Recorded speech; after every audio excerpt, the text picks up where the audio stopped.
Hello students. अब हम बात करते हैं नेक्स्ट टॉपिक की। इससे पहले टॉपिक में हमने जो चालक होते हैं, कुचालक होते हैं, कंडक्टर या इंसुलेटर के बारे में पढ़ा। उसके बाद हमने जो फ्री एंड बॉन्ड जो इलेक्ट्रॉन होते हैं या चार्ज होते हैं उसके बारे में हमने पढ़ा। बेटा फ्री इलेक्ट्रॉन्स और जो बॉन्ड इलेक्ट्रॉन्स होते हैं उसके बारे में थोड़ा सा आपको बता देता हूं कि जो इलेक्ट्रॉन्स नाभिक के पास की कक्षाओं में जो ऑर्बिट होते हैं उनमें गति करते हैं उन्हें हम बॉन्ड इलेक्ट्रॉन कहते हैं, और जो नाभिक से बाहर की कक्षाओं में गति करते हैं उन्हें हम फ्री इलेक्ट्रॉन कहते हैं। और जिन पर नाभिकीय बल ज्यादा अधिक प्रभावी होता है उसे बॉन्ड इलेक्ट्रॉन कहा जाता है, बॉन्ड चार्ज कहा जाता है। और जिन पर जो न्यूक्लियर फोर्स होता है वो कम इफेक्टिव होता है उसे फ्री चार्ज या फ्री इलेक्ट्रॉन कहा जाता है। अब हमारे पास जो नया टॉपिक है परावैद्युत पदार्थ एवं ध्रुवण। जो पदार्थ होते हैं, जो परावैद्युत जो पदार्थ हैं वो क्या होते हैं और उनमें ध्रुवण किस तरह से किया जाता है। तो देखिए बेटा, इधर ध्यान दीजिए इधर कि जो हमारे पास इंसुलेटर थे उनके अंदर आपने देखा कि वो आवेश को प्रवाहित नहीं होने देते हैं, आवेश को प्रभावित नहीं होने देते हैं, अपने अंदर से आवेश को नहीं जाने देते हैं। लेकिन कुछ पदार्थ ऐसे होते हैं जैसे कि अम्बरक है, कागज है, लकड़ी है, तेल है, इनको जब विद्युत क्षेत्र में रखा जाता है, इनको जब विद्युत क्षेत्र में रखा जाता है तो ये अपना विद्युत प्रभाव व्यक्त करते हैं, अर्थात इनमें प्रेरित विद्युत क्षेत्र उत्पन्न हो जाता है। तो सबसे पहले हम लोग जानेंगे कि परावैद्युत पदार्थ क्या होते हैं, ये कितने प्रकार के होते हैं, इनमें ध्रुवण किस तरह से किया जाता है। तो देखिए बेटा, सबसे पहले पढ़ेंगे हम लोग परावैद्युत पदार्थ। ध्यान देना बेटा इधर। तो टॉपिक है बेटा हमारे पास परावैद्युत पदार्थ। तो सब हेडिंग बनेगी परावैद्युत पदार्थ। ठीक है बेटा, परावैद्युत पदार्थ क्या होते हैं, ध्यान देना कि वे पदार्थ जो अपने अंदर से आवेश प्रवाहित नहीं होने देते हैं लेकिन बाह्य विद्युत क्षेत्र में अपना विद्युत प्रभाव व्यक्त करते हैं। वे पदार्थ जो अपने अंदर से धारा प्रवाहित नहीं होने देते हैं लेकिन बाह्य विद्युत क्षेत्र में अपना विद्युत प्रभाव व्यक्त करते हैं, अर्थात जब इनको बाह्य विद्युत क्षेत्र में या किसी विद्युत क्षेत्र में रखा जाता है तो ये अपना विद्युत प्रभाव व्यक्त करते हैं। इन्हें हम क्या कहते हैं, परावैद्युत पदार्थ कहते हैं, क्योंकि इनके अंदर मुक्त इलेक्ट्रॉनों की संख्या नगण्य होती है। इनके अंदर क्या होती है बेटा, मुक्त इलेक्ट्रॉनों की संख्या क्या होती है, नगण्य होती है, इसलिए इनके अंदर धारा का प्रवाह नहीं होना पाता है। ठीक है, देखिए परिभाषा लिखेंगे, वे पदार्थ जो अपने में से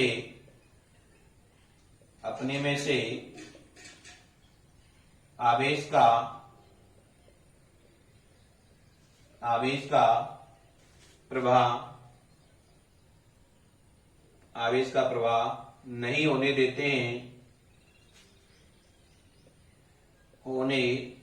हैं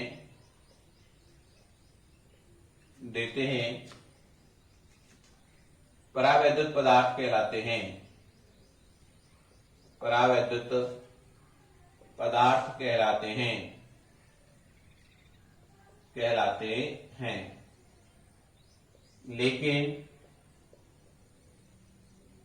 लेकिन किसी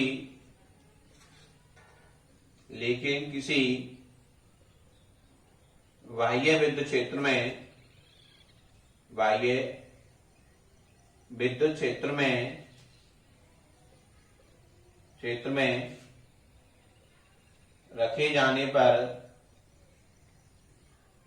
रखे जाने पर अपना विद्युत प्रभाव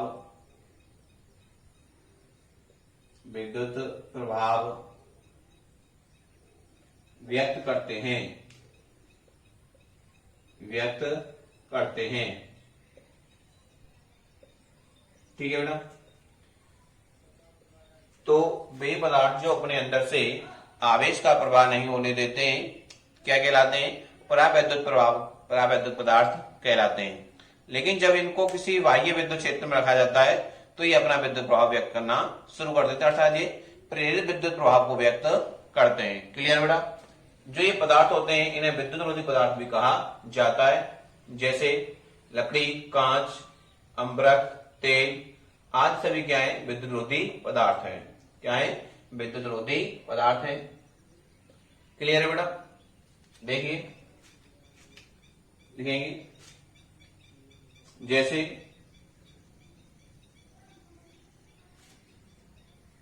लकड़ी, कांच,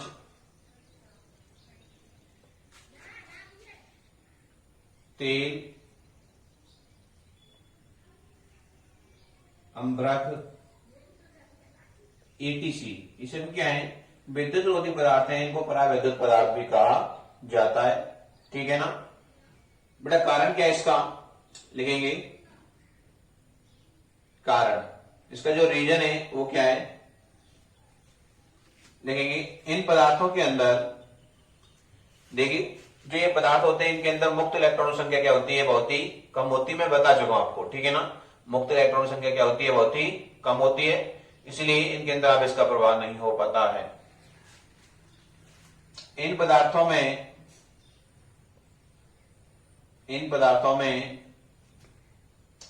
मुक्त इलेक्ट्रॉन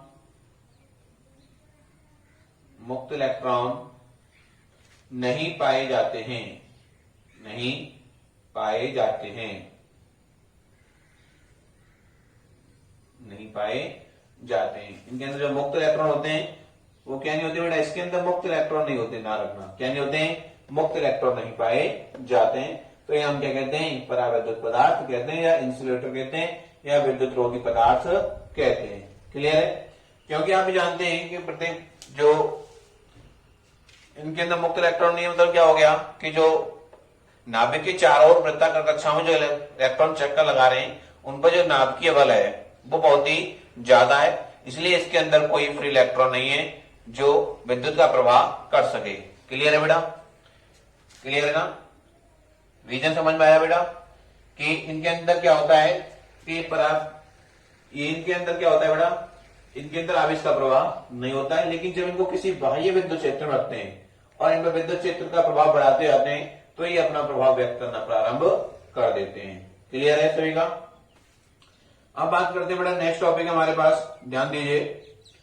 जो नया टॉपिक है वो है आवेश केंद्र। ध्यान देना, आवेश केंद्र। आवेश केंद्र क्या होता है? सेंटर चार्ज कहते हैं इसको। सेंटर चार्ज, नाम से मालूम पड़ रहा है सेंटर चार्ज। आवेश केंद्र क्या होता है कि कोई भी पदार्थ है बेटा, उसके अंदर मतलब जैसे कि द्रव्यमान केंद्र आपने पढ़ा है। द्रव्यमान केंद्र का मतलब क्या होता था कि जहां संपूर्ण द्रव्यमान क्या हो? केंद्रित हो। हम लोग मान के चलते थे कि इस केंद्र पर पदार्थ का संपूर्ण द्रव्यमान क्या है? केंद्रित है। तो ऐसे ही यहां पर होगा आवेश केंद्र कि एक ऐसा बिंदु या किसी पदार्थ के अंदर ऐसा बिंदु जहां पदार्थ का संपूर्ण आवेश को केंद्रित माना जा सकता है। संपूर्ण आवेश को क्या मान सकते हैं हम लोग? केंद्रित मान सकते हैं। किसी भी पदार्थ के अंदर बेटा आवेश के दो केंद्र होते हैं। कितने केंद्र होते हैं? दो। क्योंकि आप जानते हैं कि आवेश कितने प्रकार का होता है? दो प्रकार का, धनावेशित और ऋणावेशित। जो केंद्र बनेंगे तो बेटा कितने बनेंगे? दो बनेंगे। केंद्र भी कितने बनेंगे? दो बनेंगे, धनावेशित केंद्र और ऋणावेशित केंद्र। तो सीधी परिभाषा बनी कि पदार्थ का ऐसा बिंदु जहां पदार्थ के संपूर्ण आवेश को केंद्रित माना जा सकता है, क्या कहलाता है वो? आवेशित केंद्र कहलाता है या आवेश केंद्र कहलाता है। किसी पदार्थ या अणु के अंदर दो केंद्र होते हैं। कैसे? आवेशित।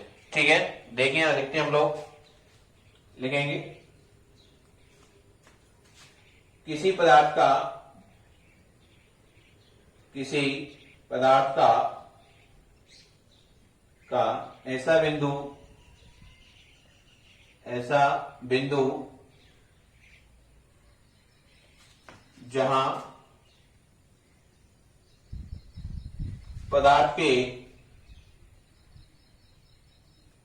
के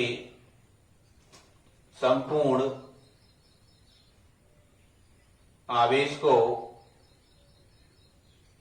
आवेश को केंद्रित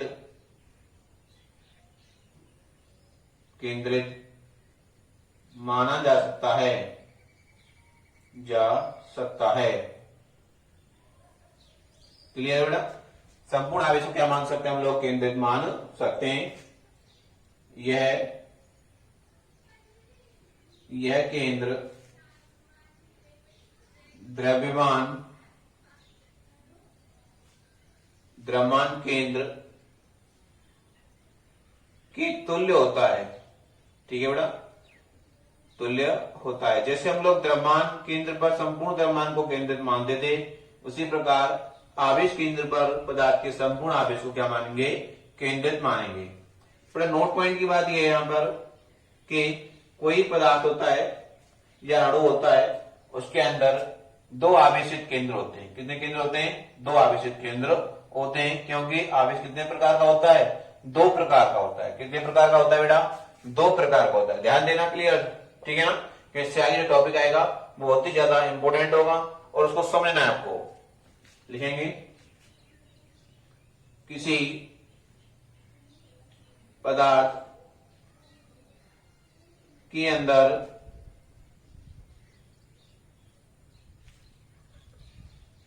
दो आवेश केंद्र होते हैं। दो आवेश केंद्र होते हैं। केंद्र होते हैं। क्लियर है? क्योंकि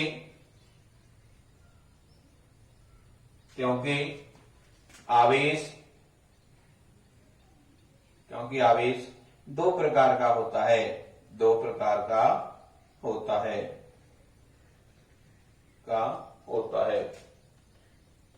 क्लियर है बेटा? यहां तक सभी को क्लियर है बेटा? ठीक है ना? मैं एक बार फिर रिपीट कर देता हूं। आप इसका स्क्रीनशॉट ले लीजिए, देख लीजिए।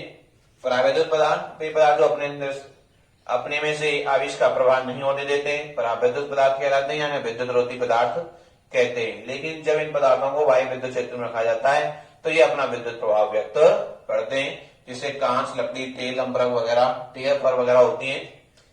कारण क्या है बेटा? इन पदार्थों के अंदर मुक्त इलेक्ट्रॉन नहीं पाए जाते हैं। सिंपल सी बात है, इन पदार्थों के अंदर क्या नहीं पाए जाते हैं? मुक्त इलेक्ट्रॉन नहीं पाए जाते हैं। फिर हमने बात की आवेश केंद्र। सेंटर चार्ज क्या होता है? मैंने आपको बताया कि जिस प्रकार द्रव्यमान केंद्र होता है उसी प्रकार क्या होता है? आवेश केंद्र होता है। क्लियर है? द्रव्यमान केंद्र में आप क्या मानते थे कि पदार्थ का संपूर्ण द्रव्यमान इसी केंद्र पर क्या है? केंद्रित है। तो ऐसे आपको क्या करना है कि आवेश केंद्र के ऐसा केंद्र जहां पदार्थ या अणु का संपूर्ण आवेश क्या है? केंद्रित है, उसे हम क्या कहते हैं? आवेश केंद्र कहते हैं। तो कितने प्रकार का होता है बेटा? ये दो प्रकार का होता है, क्योंकि आवेश कितने प्रकार का होता है? दो प्रकार का होता है। ठीक है? तो यही है। क्लियर है? आगे देखिए बेटा, स्क्रीनशॉट ले लीजिए इसका।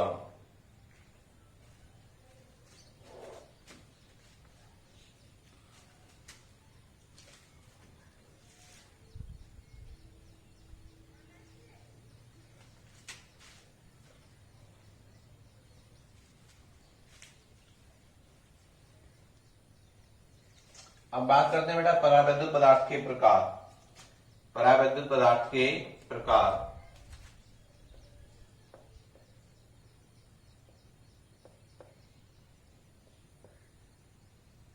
देखिए बेटा, परावैद्युत पदार्थ के प्रकार, तो ध्यान देना कि जो परावैद्युत पदार्थ होते हैं बेटा, ये दो प्रकार के होते हैं। कितने प्रकार के होते हैं? दो प्रकार के। ठीक है? कौन कौन से होते हैं? ध्यान देना, कितने प्रकार के होते हैं बेटा? दो प्रकार के।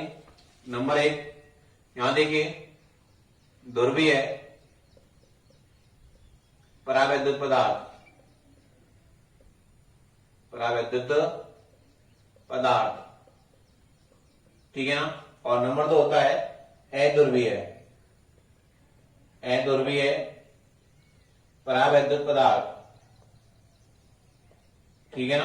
कितने प्रकार के होते हैं बेटा? ये दो प्रकार के होते हैं। थोड़ा पॉइंट पॉइंट समझते जाना, मैं आपको फिर दोबारा रिपीट करूंगा कि जो ध्रुवीय पदार्थ होते हैं, पोलराइज्ड जो डाइलेक्ट्रिक मेटल्स होते हैं, ठीक है ना, उनमें क्या होता है? पहला पॉइंट समझना यहां पर कि इनमें धनायन और ऋणायन, इनके अंदर धनायन और ऋणायन या धनावेशित और ऋणावेशित केंद्र संपाती नहीं होते। कैसे नहीं होते? संपाती नहीं होते, मतलब एक ही नहीं होते। मतलब यही तो धनावेश का हो और यही किसका हो? ऋणावेश का। जैसे सपोज करिए ये ब्लैक है धनावेशित और ये रेड है ऋणावेशित, तो इनके अंदर संपाती नहीं होते, मतलब एक ही केंद्र नहीं होता। अब देखो इनका सेंटर कितना है? एक ही है, लेकिन इनको दूर कर दूंगा तो दोनों सेंटर क्या हो गए? अलग अलग हो गए, तो संपाती नहीं होते हैं, मतलब अलग अलग होते हैं। तो देखिए पहला पॉइंट क्या बन गया है बेटा हमारे पास कि धनायन और ऋणायन के केंद्र संपाती नहीं होते। जो केंद्र होते हैं संपाती नहीं होते, संपाती नहीं होते, ठीक है ना? क्या नहीं होते? संपाती नहीं होते। नेक्स्ट बेटा इनके अंदर द्विध्रुवा गुण होता है, ठीक है? प्रेरित द्विध्रुव आघूर्ण होता है, ठीक है? कुछ ना कुछ क्या होता है? द्विध्रुव आघूर्ण होता है। क्लियर है? नेक्स्ट है बेटा इसका जो एग्जाम्पल होते हैं CO2, H2O, HCl, NaCl, KCl, ठीक है ना? ETC बहुत सारे हो जाएंगे, ठीक है? NH3 होता है। तो सीधी बात है बेटा, ध्रुवीय अणुओं को समझिए। ध्रुवीय पदार्थ क्या होते हैं कि इनके अंदर धनायन और ऋणायन के केंद्र संपाती नहीं होते हैं। धनायन और ऋणायन के केंद्र क्या नहीं होते हैं? संपाती नहीं होते हैं, अर्थात इनके अंदर कुछ ना कुछ प्रेरित द्विध्रुवागुण होता है। नेक्स्ट है कि प्रेरित द्विध्रुवागुण होता है, मैंने आपको बताया उदाहरण CO2, H2O, HCl, NaCl, KCl, ETC बहुत सारे हो सकते हैं। इसमें समझना बेटा पहला पॉइंट है केंद्र संपाती होते हैं। कैसे होते हैं? केंद्र संपाती होते हैं। केंद्र कैसे होते हैं बेटा? संपाती होते हैं, मतलब एक ही केंद्र होगा, जो धनायन का है वही केंद्र ऋणायन का भी होगा। नेक्स्ट है प्रेरित द्विध्रुवागुण नहीं होता है। जो प्रेरित द्विध्रुवागुण होता है वो 0 के इक्वल होता है, और बट यहां पर भी क्या होता है? P नॉट इक्वल टू 0, कुछ ना कुछ पाया जाता है, ठीक है ना? क्लियर है? और इसका जो एग्जांपल बनेगा H2O2, ठीक है ना? N2, तो ये वो एक ही अणु है, और एक ही अणु है तो इनके केंद्र भी कैसे होंगे? एक ही होंगे, क्योंकि यहाँ 2 H के अणु है, यहाँ 2 ऑक्सीजन के अणु है और 2 N2 के अणु है, ठीक है ना? तो ये हो गए हमारे पास। तो सीधी बात समझ में आई बेटा, परावैद्युत पदार्थ कितने प्रकार के होते हैं? 2 प्रकार के होते हैं। क्लियर है सभी स्टूडेंट्स का? क्लियर है ना? कितने प्रकार के हो गए? 2 प्रकार के, ध्रुवीय परावैद्युत पदार्थ और अध्रुवीय परावैद्युत पदार्थ। तो हमने इसके बारे में जाना कि इनके अंदर धनायन और ऋणायन केंद्र कैसे होते हैं? संपाती नहीं होते हैं। इनके अंदर प्रेरित द्विध्रुवागुण कैसा होता है? कुछ ना कुछ होता है, मतलब 0 के इक्वल नहीं होता है। ये CO2 है, H2O, HCl वगैरह है, और इसके अंदर जो केंद्र होते हैं वो संपाती होते हैं। इनका प्रेरित द्विध्रुवागुण कैसा होता है? 0 होता है। H2O2, N2, ETC। क्लियर है बेटा सभी का? तो अब बात करते हैं एक से, थोड़ा डिटेल में पढ़ेंगे इनके बारे में। देखिए इधर देखो,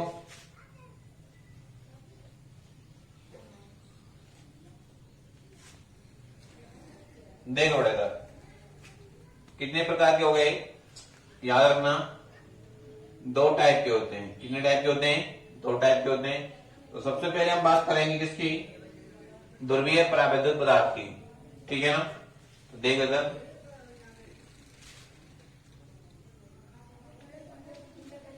ध्रुवीय परावैद्युत पदार्थ,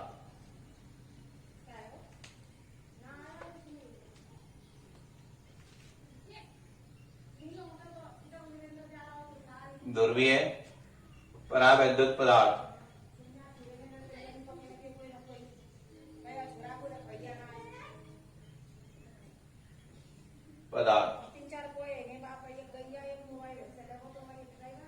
ठीक है ना?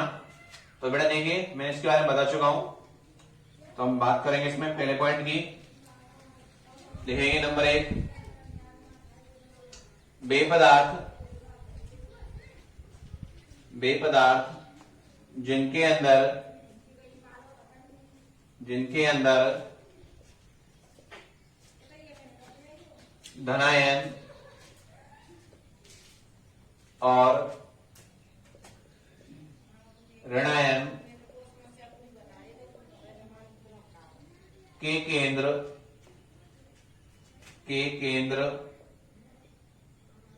संपाती नहीं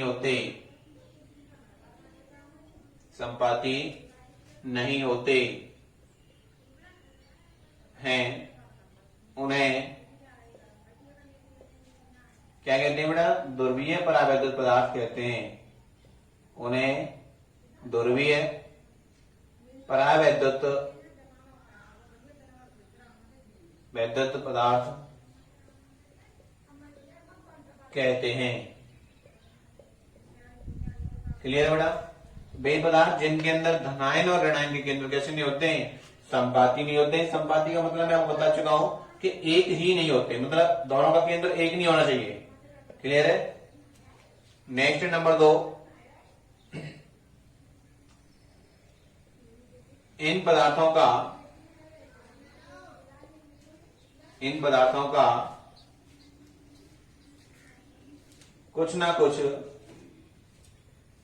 कुछ द्विध्रुव आघूर्ण होता है। द्विध्रुव आघूर्ण होता है। अर्थात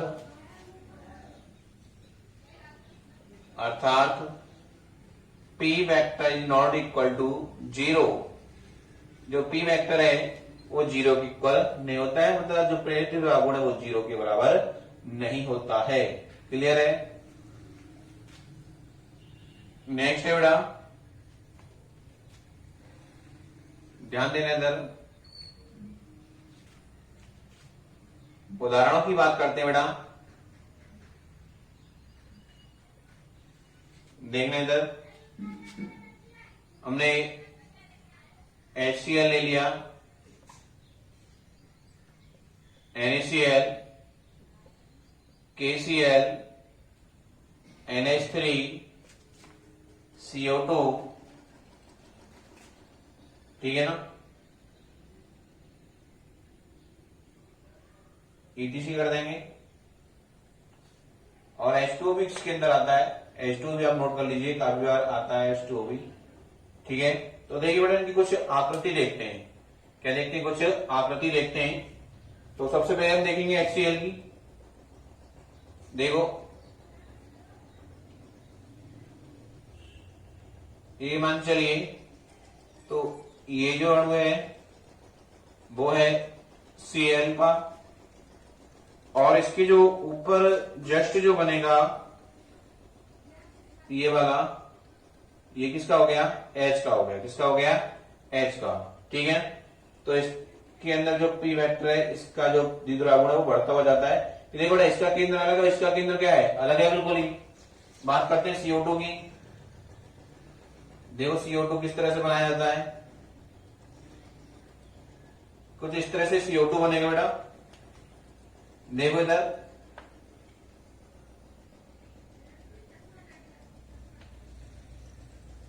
इधर देखिए,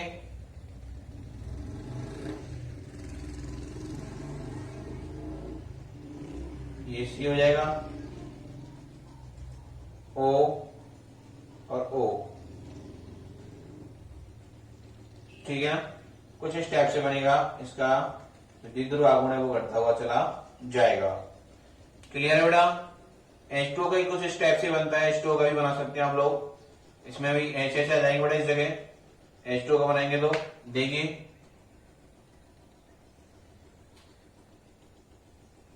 एक H और एक H यहां लग जाएगा, तो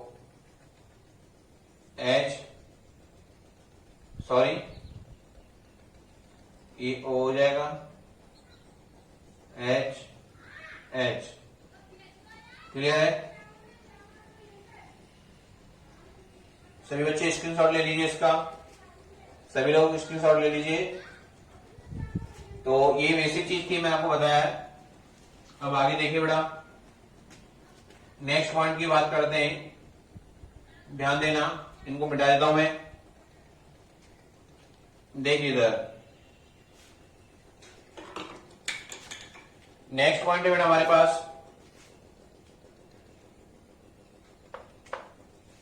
नंबर 4 है कि जब इन पदार्थों को, बेटा ध्यान देना, कि जब इन पदार्थों को किसी बाह्य विद्युत क्षेत्र, या आप कह सकते हैं कि विद्युत क्षेत्र की अनुपस्थिति में, ये जो पदार्थ होते हैं विद्युत क्षेत्र की अनुपस्थिति में इनके अंदर जो द्विध्रुवीय तापीय विक्षोभ होता है उसके कारण जो अणु होते हैं इनके वो अनियमित व असंरेखित होते हैं। किसी पदार्थ के अंदर विद्युत क्षेत्र की अनुपस्थिति में जो द्विध्रुव तापीय विक्षोभ होता है उसके कारण इनमें जो अनियमित होते हैं ये और असंरेखित होते हैं, क्योंकि कोई नियम नहीं होता है, कोई पैटर्न इनका नहीं होता है। ठीक है, देखिए लिखेंगे विद्युत क्षेत्र की अनुपस्थिति में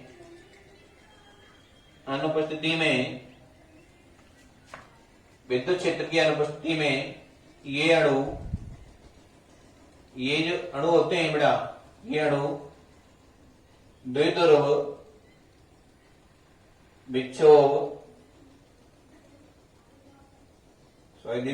तापीय विक्षोभ होता है, द्विध्रुव तापीय विक्षोभ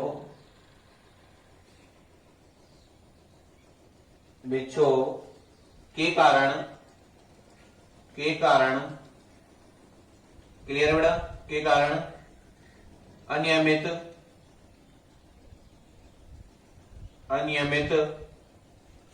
व असंरेखित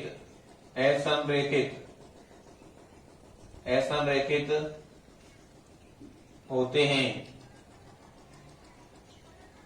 विद्युत क्षेत्र की अनुपस्थिति में ये अणु पदार्थ के अंदर, ध्यान देना,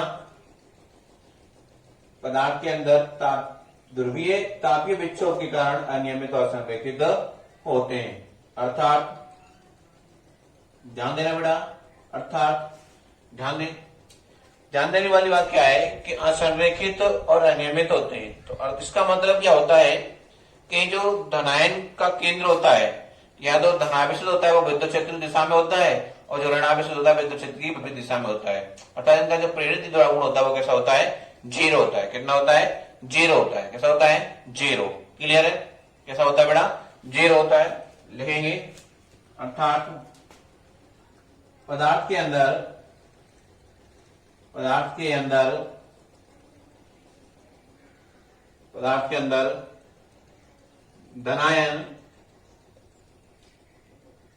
धनायन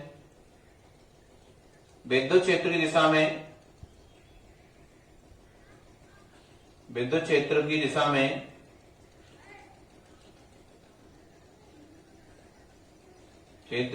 में और ऋणायन उसकी विपरीत दिशा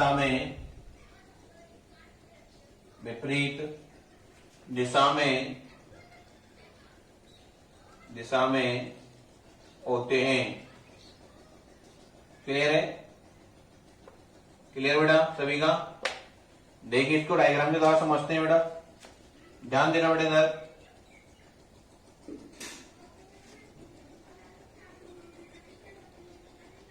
ये भी पदार्थ है बेटा हमारे अंदर, ठीक।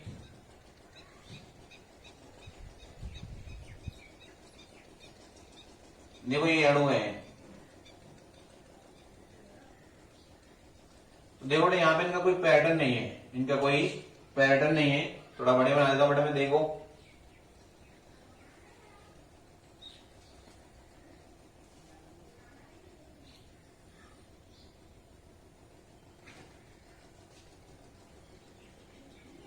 ठीक है। अनियमित है बेटा ये, कैसे है, अनियमित है। कैसे है बेटा ये, अनियमित है, मतलब कहीं दो है, कहीं एक ही है, कहीं दो है, कहीं तीन है, ऐसे ऋण minus plus minus plus minus plus minus plus.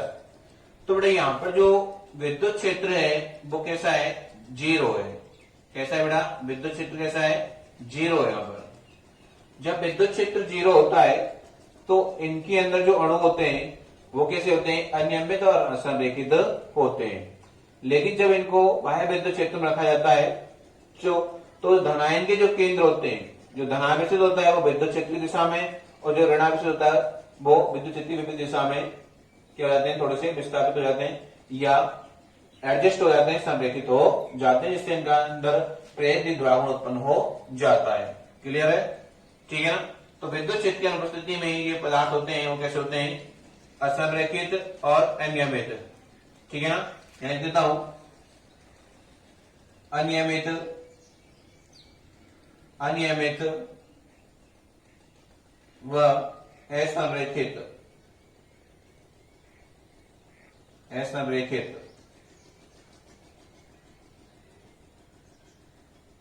असंरेखित। ठीक है ना बेटा। देखिए बेटा नेक्स्ट देखिए, स्केचन शॉट ले लीजिए, आगे देखिए।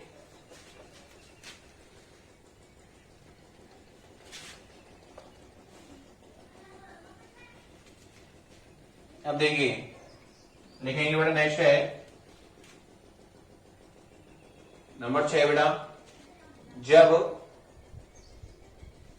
इन पदार्थों को, जब इन पदार्थों को बाह्य विद्युत क्षेत्र में, बाह्य विद्युत क्षेत्र में, विद्युत क्षेत्र में रखा जाता है, रखा जाता है तो इन अणुओं पर, इन अणुओं पर, अणुओं पर बलाघूर्ण,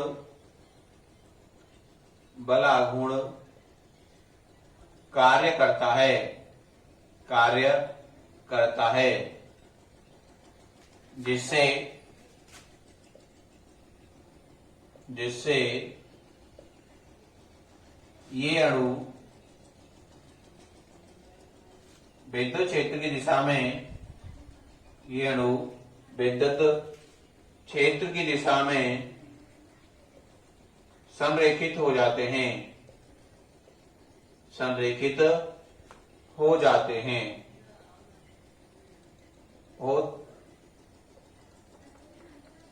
हो जाते हैं। क्लियर बेटा। कि जब इन पदार्थों पर बाह्य विद्युत क्षेत्र लगाया जाता है या इन पदार्थों को बाह्य विद्युत क्षेत्र में रखा जाता है,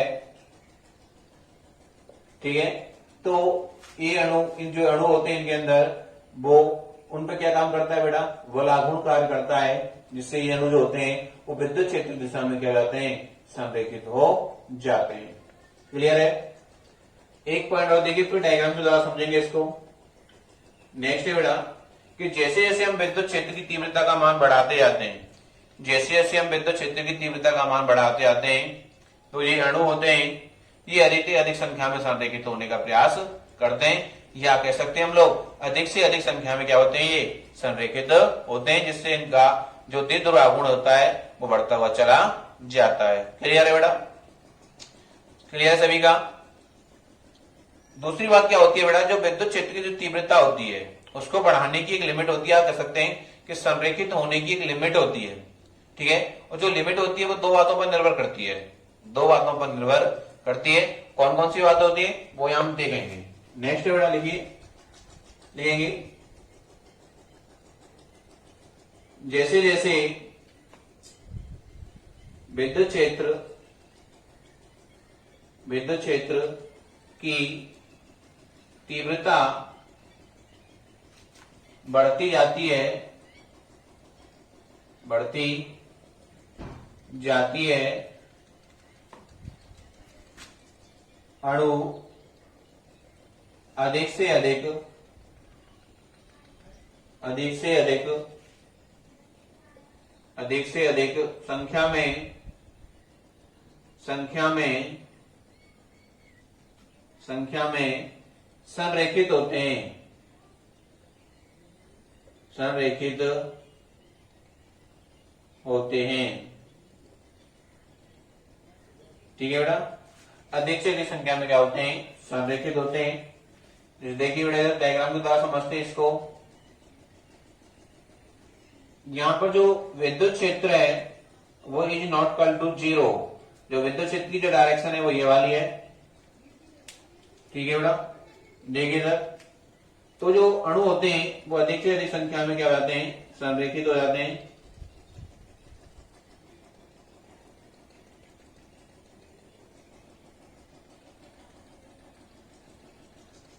देखिए ये संरेखित हो गए, ठीक है ना। अधिक से अधिक संख्या में क्या हो गए, संरेखित हो गए बेटा ये। तो minus minus minus minus minus plus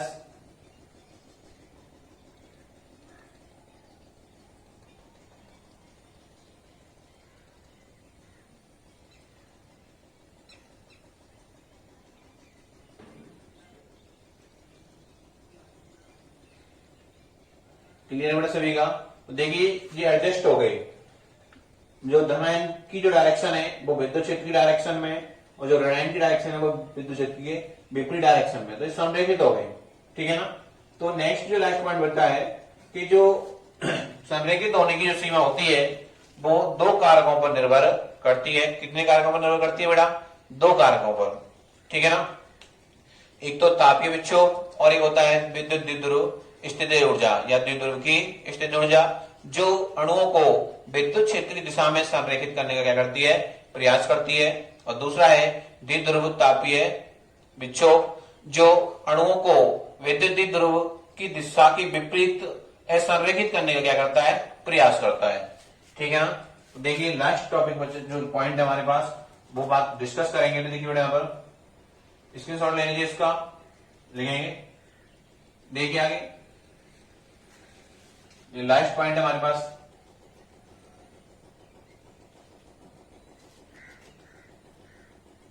last है बेटा 8वां। देखिए लिखेंगे अणुओं के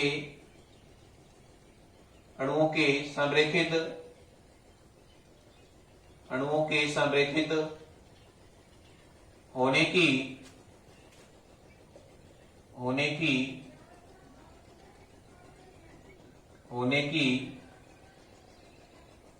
सीमा दो कारकों पर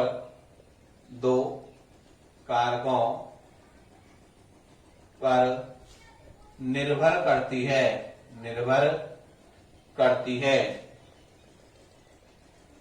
दो कारकों पर निर्भर करती है। नंबर एक बेटा ध्यान देना इधर, जो ए पॉइंट है हमारे पास, नंबर ए पॉइंट है द्विध्रुव की विद्युत स्थितिज ऊर्जा,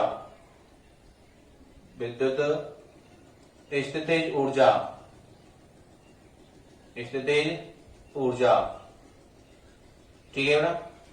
ये जो ऊर्जा होती है वो अणुओं को विद्युत क्षेत्रीय दिशा में संरेखित करने का या संरेखित करने का प्रयास करती है, लाने का प्रयास करती है। देखिए इधर लिखेंगे बेटा, यह ऊर्जा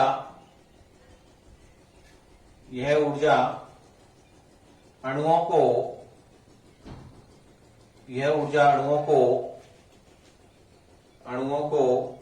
विद्युत क्षेत्र की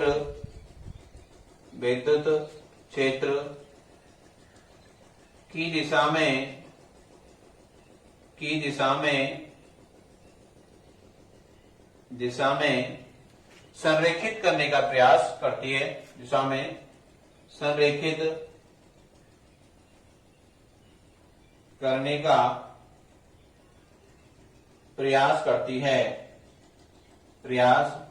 करती है, ठीक है बेटा। नंबर बी पॉइंट है बेटा हमारे पास,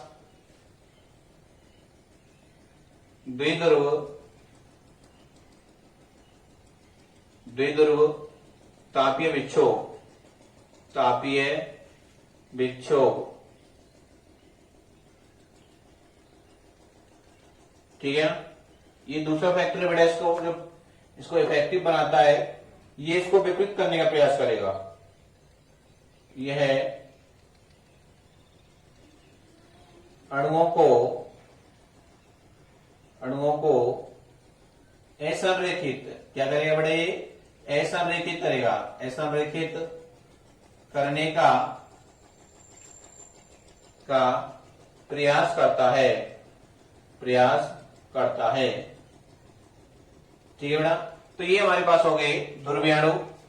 क्लियर सभी का बेटा। मैंने आपको बिल्कुल बेसिक तरीके से और A to Z पॉइंट आपको बता दिया जो आपके काम की चीज है। ठीक है। तो हमने सबसे पहले क्या चीज जानी कि जो ध्रुवीय अणु होते हैं उनके धनायन और ऋणायन के केंद्र संपाती नहीं होते हैं, बिल्कुल अलग अलग होते हैं। तो बेटा धनायन और ऋणायन के केंद्र अलग अलग होंगे तो उनके बीच की कुछ ना कुछ क्या होगी, दूरी होगी, और दूरी होगी तो उनका क्या होगा, द्विध्रुव आघूर्ण भी होगा। क्लियर है बेटा। तो हमने उदाहरण पढ़े, NaCl है, KCl है, HCl है, तो ये सभी क्या है इसके एग्जाम्पल हैं। उनकी कुछ हमने आकृतियां भी बनाई। ठीक है ना। लेकिन क्या होता है कि जब विद्युत क्षेत्र इनके ऊपर उपस्थित नहीं होता है, ठीक है, जब विद्युत क्षेत्र अनुपस्थित होता है तो इनके जो अणु होते हैं वो अनियमित और असंरेखित होते हैं। कैसे होते हैं अणु के पदार्थ के अंदर, अनियमित और असंरेखित होते हैं। सिर्फ सी बात है, जब किसी व्यक्ति के ऊपर कोई फोर्स अप्लाई नहीं हो तो वो अपनी मर्जी के अकॉर्डिंग क्या करता है, काम करता है। क्लियर है। तो बेटा जब इनके पास विद्युत क्षेत्र नहीं होता है तो ये अनियमित और असंरेखित होते हैं, जिससे इनका परिणामी विद्युत क्षेत्र कैसा होता है, 0 होता है। लेकिन जब इनको विद्युत क्षेत्र में रखा जाता है तो ये अणु होते हैं जो विद्युत क्षेत्र दिशा में क्या हो जाते हैं, संरेखित हो जाते हैं, अपना द्विध्रुव आघूर्ण भी क्या करते हैं, व्यक्त करते हैं। लेकिन जैसे जैसे विद्युत क्षेत्र की तीव्रता का मान बढ़ाते हैं तो अणु अधिक से अधिक संख्या में क्या होते हैं, संरेखित होते हैं। और बड़े एक चीज आप जानते हैं, कोई चीज की लिमिट बढ़ती आती है तो वो कैसी होती है, हानिकारक भी होती है। तो इसकी जो सीमाएं, संरेखित होने की जो सीमाएं, वो दो बातों पर निर्भर करती है, एक तो स्थितिज ऊर्जा पर और एक तापीय विक्षोभ पर। क्लियर है। तो बेटा उम्मीद है सभी की समझ में आया होगा। तो बेटा बात करते हैं नेक्स्ट टॉपिक की, और जो नेक्स्ट टॉपिक है बेटा हमारे पास वो है, जो इसका दूसरा प्रकार है अध्रुवीय परावैद्युत पदार्थ। देखिए आ गया।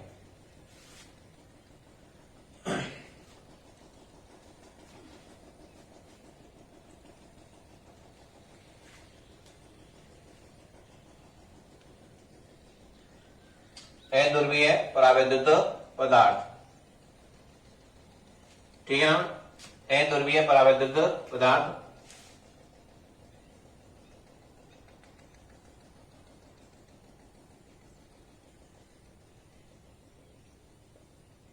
अध्रुवीय परावैद्युत पदार्थ, ठीक है ना।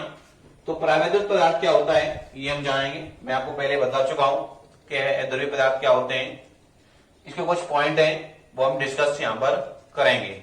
देखिए बेटे इधर, तो पहला पॉइंट मैंने आपको बताया है कि इनके जो धनायन और ऋणायन के केंद्र होते हैं वो संपाती होते हैं। तो पहला पॉइंट है हमारे पास, इन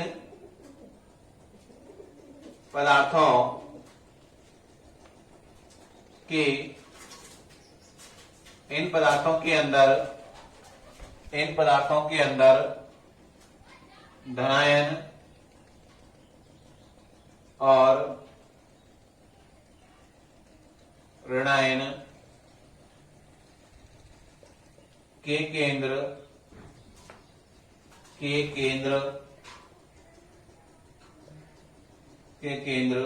संपाती होते हैं। कैसे होते हैं बेटा, संपाती होते हैं। क्लियर है। अर्थात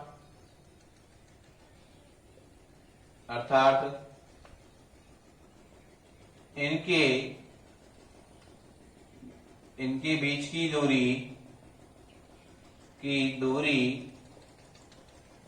क्या होती है, 0 होती है। बीच की दूरी 0 होती है। कैसी होती है, 0 होती है। तो इनके बीच की जो दूरी होती है वो कैसी होती है, 0 होती है। इनके अंदर जो सी बातें बेटा देखो, सब कुछ दो धनायन है और ये क्या हो जाए, ऋणायन का केंद्र बन जाए। तो डिस्टेंस कैसी हो गई, 0। अगर मैं इसको थोड़ा सा अलग लूं तो डिस्टेंस कुछ ना कुछ तो है। तो कुछ ना कुछ डिस्टेंस है, तो कुछ ना कुछ क्या होगा, पी होगा इसका, ठीक है। लेकिन यहाँ डिस्टेंस क्या है, जीरो है। क्या है, जीरो, ठीक है ना। क्या है, जीरो है, बीच की दूरी क्या है, जीरो। अतः d इक्वल टू जीरो,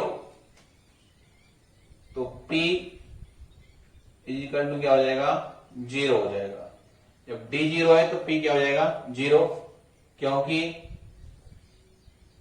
आप जानते हैं p इक्वल टू क्या होता है, q इंटू डी, ठीक है ना। इसके अकॉर्डिंग ये क्या हो गया, जीरो हो गया। तो लिख सकते हैं नेक्स्ट पॉइंट में हमारे पास, हम लिख सकते हैं इनका द्विध्रुव आघूर्ण क्या होता है, शून्य होता है। इनका द्विध्रुव आघूर्ण, द्विध्रुव आघूर्ण आघूर्ण शून्य होता है, शून्य होता है। क्लियर है, द्विध्रुव आघूर्ण कैसा होता है, शून्य। बेटा उदाहरण देखेंगे इसके, देखिए एग्जाम्पलों की बात करते हैं तो H2O2 N2, ठीक है ना, ETC। देखो सेम अणु है, दो H के हैं, दो ऑक्सीजन के, दो N2 के हैं, तो चौथी बात है इनके केंद्रों के बीच में तो डिस्टेंस हो ही नहीं सकती है। क्लियर, जैसे देखो यहां पर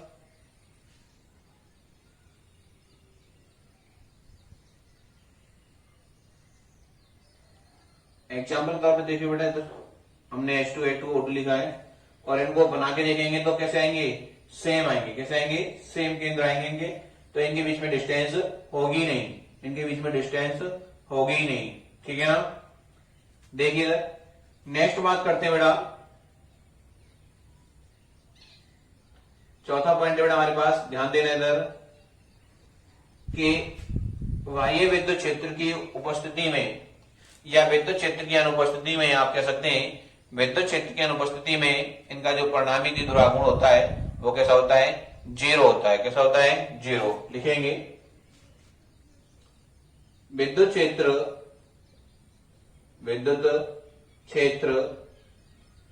की अनुपस्थिति में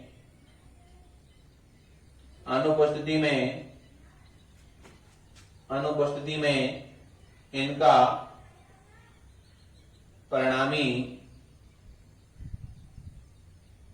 परिणामी द्विध्रुव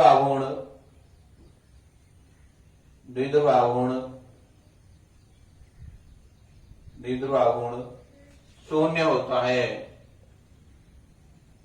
कैसा होता है, शून्य होता है। अर्थात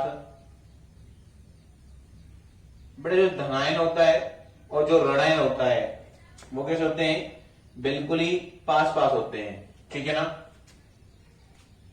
अर्थात धनावेश का केंद्र व ऋणावेश का केंद्र एक ही होता है,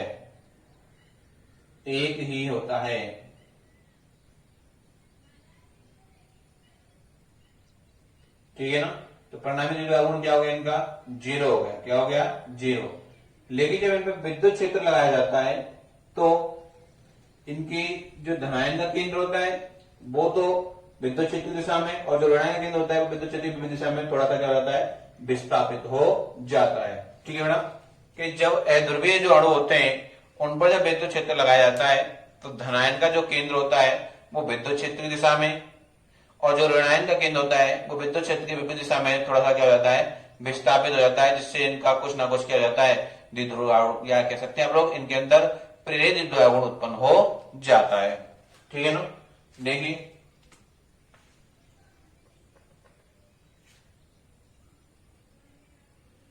लिखेंगे विद्युत क्षेत्र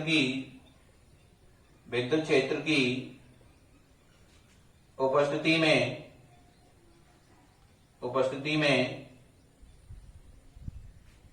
विद्युत क्षेत्र की उपस्थिति में इन पदार्थों इन पदार्थों के अंदर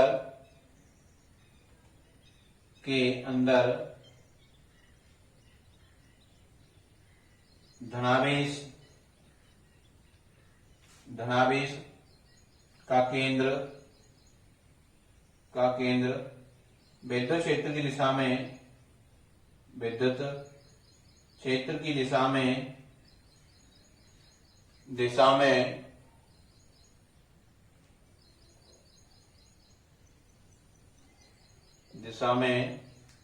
व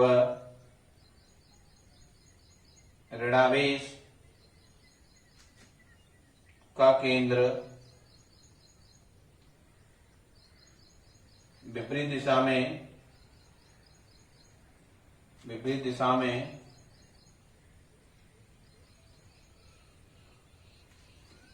में थोड़ा सा विस्थापित हो जाता है, जिससे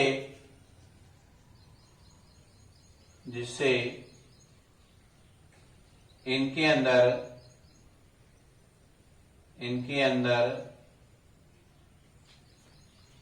प्रेरित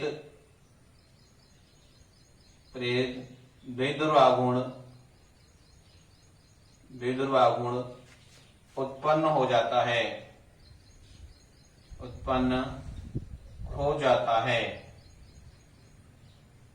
ठीक है बेटा, क्लियर सभी का? अध्रुवीय अणु समझ में आई सभी के में? जो अध्रुवीय पदार्थ होते हैं, देख लीजिए बेटा, इनके केंद्र कैसे होते हैं? संपाद्य होते हैं। इनके बीच की दूरी क्या होती है? 0 होती है। जब d 0 तो p क्या होगा? 0 होगा। इनका द्विध्रुवागुण 0 होता है। Example H2O2 N2 ETC। विद्युत क्षेत्र की उपस्थिति, जो अनुपस्थिति होती है, तो उसमें परिणामी द्विध्रुवागुण क्या होता है? 0 होता है, क्योंकि उनके केंद्र कैसे हो जाते हैं? एक ही होते हैं। जब इनमें बाह्य विद्युत क्षेत्र लगाया जाता है, तो इनके धनावेश का केंद्र विद्युत क्षेत्र दिशा में और ऋणावेश का केंद्र विद्युत क्षेत्र की विपरीत दिशा में क्या होता है? विस्थापित हो जाता है, जिसके अंदर प्रेरित द्विध्रुवागुण उत्पन्न हो जाता है। थोड़ा इसका स्क्रीनशॉट ले लीजिए आप लोग, देखिए आगे देखिए।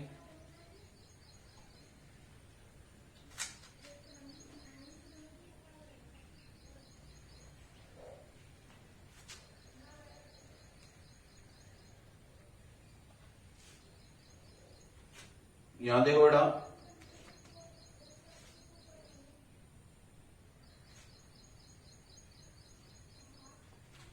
और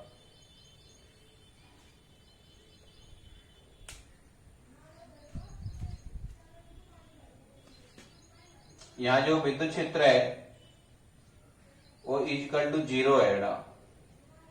इसकी डायरेक्शन इधर है, ये भी ऐसा रेखीय ही होती है बेटा, ध्यान रखना, कहीं ज्यादा कहीं कम, इस तरह से डिवाइडेशन होता है इनका भी। अब देखो इनको, इनके जो धनायन और ऋणायन का केंद्र होता है सेम होता है।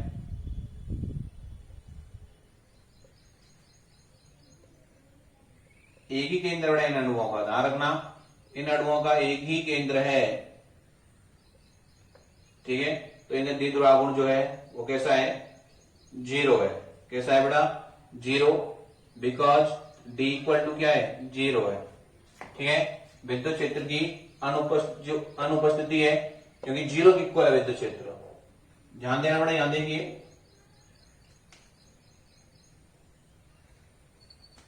यहां विद्युत क्षेत्र जो है E vector is not equal to 0, तो कुछ ना कुछ क्या उत्पन्न हो जाएगा इनके अंदर? Q इंटू डी उत्पन्न हो जाएगा, अर्थात P is not equal to 0।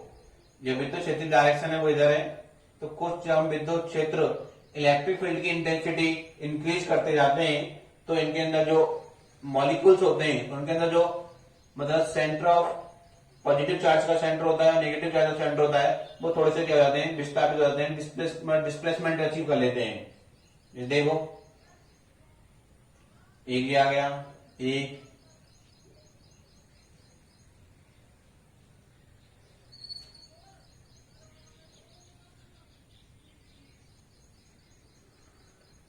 देखो बेटा इधर, जो धनायन का केंद्र होता है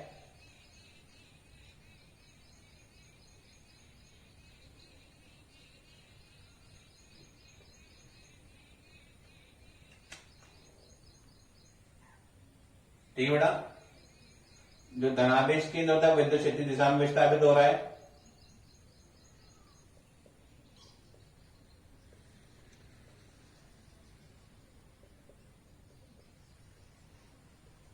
ठीक है, तो यहां जो विद्युत क्षेत्र लिखेंगे, विद्युत क्षेत्र की उपस्थिति में विद्युत क्षेत्र की उपस्थिति, ठीक है ना, और ये विद्युत क्षेत्र की अनुपस्थिति, क्षेत्र की अनुपस्थिति, ठीक है ना।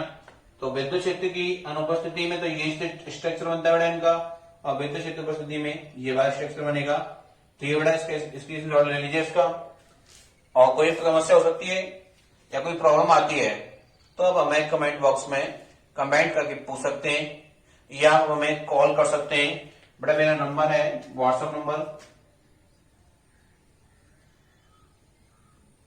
व्हाट्सएप नंबर लिख देता हूं बेटा, कोई चीज को समस्या आती है 7906225806। आप कॉल भी कर सकते हैं और व्हाट्सएप पे भी हमें कोई कमेंट लिख करके भेज सकते हैं, तो हम आपकी समस्या का समाधान जरूर करेंगे। ठीक है बेटा, thank you for watching video. उम्मीद है कि ये जो लेक्चर है आपकी समझ में आया होगा।